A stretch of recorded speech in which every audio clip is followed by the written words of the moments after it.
Uy.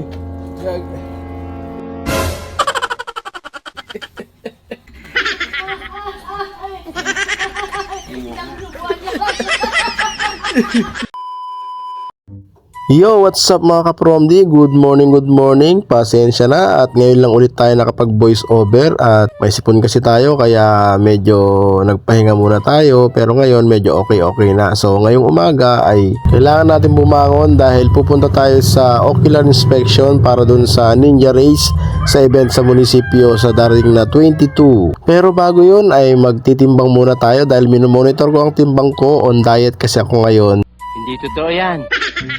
At ayun, agad-agad ko lang kinuha yung timbangan para magtimbang na ako. Tapos na-shock ako, ang bigat-bigat ko na pala, 95 kilos ako, agoy! At pagkatapos nun ay nagburay-muray na ako. Sino atoy, nay? Apaw, lasunggaw! Ayun na nga mga ka-Promdi, tinanggal ko na yung mukat ko at yung kickab ko, ayan. Inayos ko na yung face lock ko dahil gagayak na nga ako papunta ng munisipyo. At pagbangon ko nga, dumiretso ako dito sa kusina, tapos nakita ko na naman itong pagkain. Apaw, kasanot diet ko nga. Kagpakpakot to nga. Lolohin mo yan! Dali-dali na nga akong kumuha ng tubig at pumunta na ako sa labas para makapagmumog dahil nabangsit na yung sangaw ko, beshi. At habang busy nga ako sa pagmumumog ay nakita ko nga itong manok ng karuba. Mabalin sa ato yun na. Mabalin nga mapulutan na ito. Angkel, isipin mo yun, tumitilawak siyang sabi niya, papalayok. Huwag muna nating isipin yun, joke lang.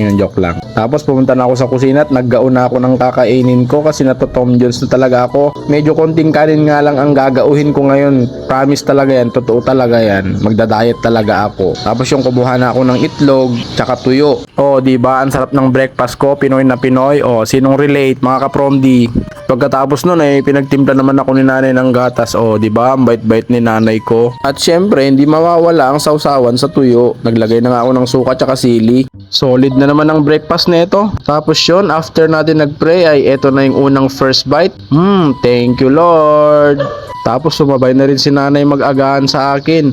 Ang sarap lang ng ganito, sabay-sabay kayong kumakain. Kahit simple lang ang buhay, basta't sama-sama lang palagi. Kahit madaming problema, basta sama-sama ay kayang-kayang lampasan yan, di ba? Okay, enough na ang senti. Ito na at nagkape na nga ako sa labas pagkatapos kong kumain. Ganto kasi ako tinatapos ko muna yung pagkain ko bago ko ubusin yung kape. At yun, pagkatapos ko ang naligo ay nagbihis na ako para makaalis na dahil medyo late na. 7:30 kasi yung call time namin at bawal malate. Dadaanan ko pa kasi si Berting Sungkit kasi wala siyang masasakyan. At yun, fast forward na nga tayo mga ka-Promdi. Papunta na nga kami ng munisipyo ni Berting Sungkit mga ka-Promdi. Andito na nga kami sa bandang Damang East malapit sa tulay. Pinahawak ko nga muna sa kanya yung cellphone at siya munang magbibideo. At ilang saglit pa ay nandito na kami sa Barangay Silawan. Tapos paliko na kami dito sa Coca-Cola malapit sa RHU. At ilang kembot pa nga mga ka-Promdi ay narating na nga namin itong munisipyo at andito na nga si Sir Chris. Sulat na nga rin kami ng attendance para sa aming food allowance. Masaya to, may food allowance. Mabubusog na naman tayo mamaya. Pagkatapos nga ng briefing ay pumunta na kami sa bawat station. Inangkas ko na nga rin ang deputy namin si Sir Di Guzman. At ayun, nandito na nga kami sa first station mga ka-Promdi. Dito papasok ang mga athletes para dun sa race na magaganap. Inikot na nga namin ang buong campus para sa aming designation. Medyo nakakahingal nga lang kasi maluwang tong ISU.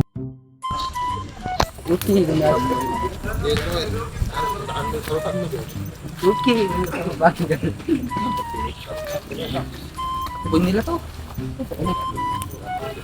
So yung akyatin nila, posto at saka nagkita.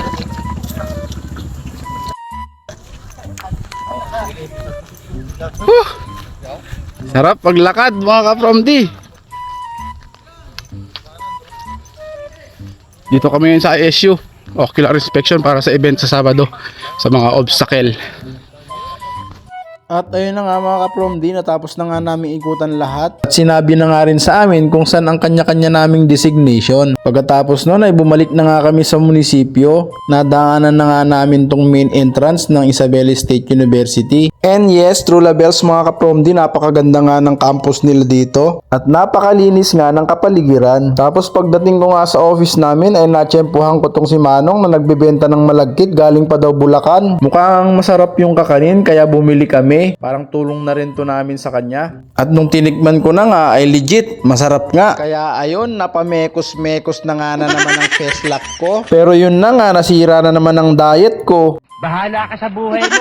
Tapos nakita ko nga itong si Galyo nagkakatay ng pabo. Ay nako, iba na naman to ah. Makakakain na naman ako ng pabo nang wala sa oras.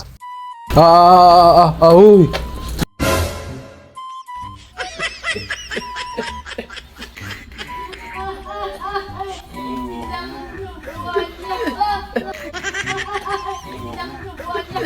Napalaban na nga rin si Galyong kumain habang nagkakatay. Sige, bilisan mo dyan Brad at para makakain na tayo ulit.